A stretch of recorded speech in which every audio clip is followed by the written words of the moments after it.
Dari kelompok 28 ingin membahas materi dan motivasi tentang materi pelecehan seksual. Sebelum itu, perkenalkan nama saya Fera Siregar sebagai moderator dan teman saya Brigida Tani Bubas. Baik, sekian dari perkenalan kami. Selamat menyaksikan. Baiklah semuanya, sebelum lanjut ke pembahasan, marilah kita buka ayat Alkitab yang diambil dari 2 Samuel 13 ayat 1 sampai 15. Amnon dan Tamar.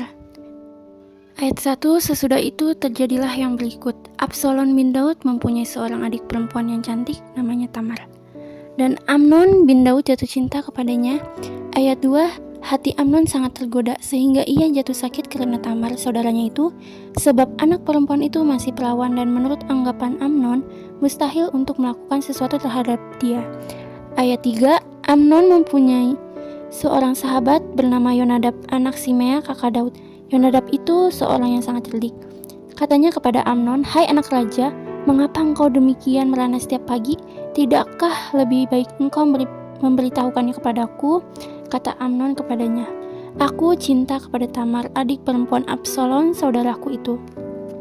Ayat 5, lalu berkatalah Yonadab kepadanya, "Berbaringlah di tempat tidurmu dan berbuat pura-pura sakit. Apabila ayahmu datang menengok engkau, maka haruslah engkau berkata kepadanya, 'Izinkanlah adikku Tamar datang memberi aku makan.' Apabila ia menyediakan makanan di depan mataku, sehingga aku dapat melihatnya, maka aku akan memakannya dari tangannya." Ayat 6, sesudah itu berbaringlah Amnon dan berbuat pura-pura sakit.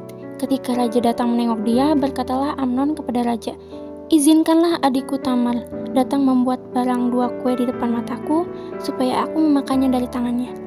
Ayat 7, lalu Daud menyuruh orang kepada Tamar ke rumahnya dengan pesan, "Pergilah ke rumah Amnon kakakmu dan sediakanlah makanan baginya."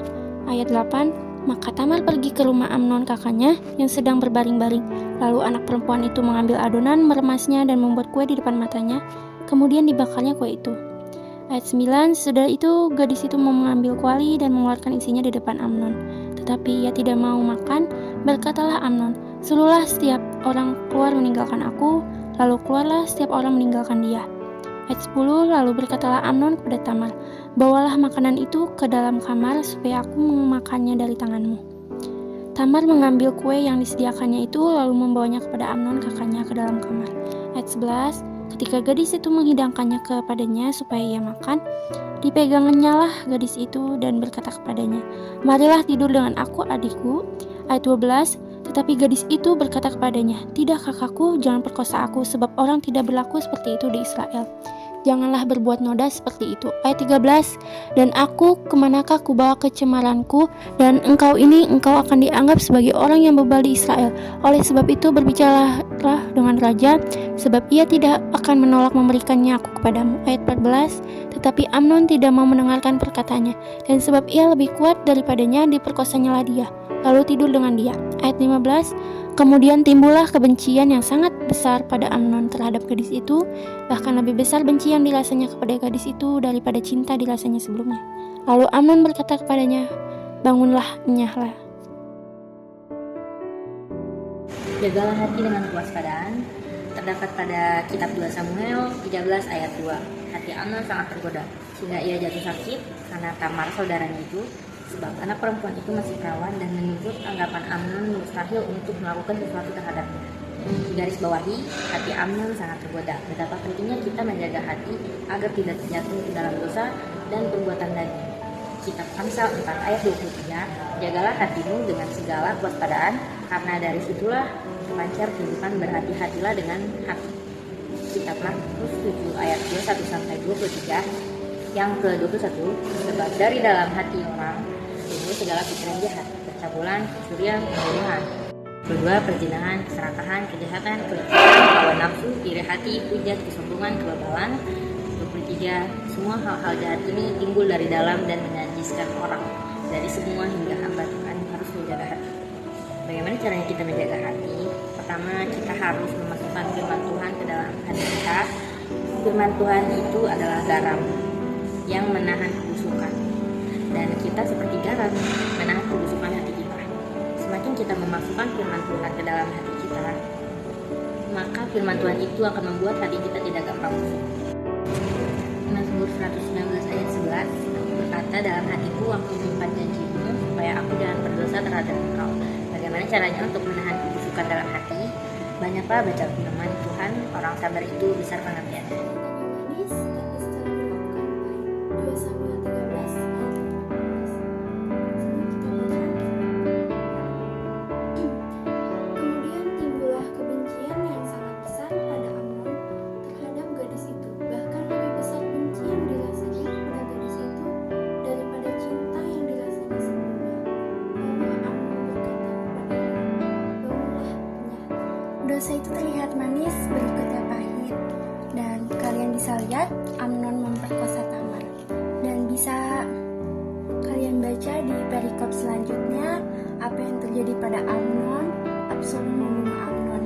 Oleh karena itu, kiranya kita menjauhkan diri dari perbuatan tercela dan mengambil keputusan dengan bijak apakah itu sesuai dengan apa yang Tuhan mau dan kehendak Tuhan. Kiranya kita tidak menjerumuskan diri ke dalam dosa. Selanjutnya, ada teman yang mendatangkan kecelakaan. Diambil dari 2 Samuel 13 ayat 3-5. Amnon mempunyai seorang sahabat bernama Yonadab, anak Simea kakak Daud. Yonadab itu seorang yang sangat cerdik.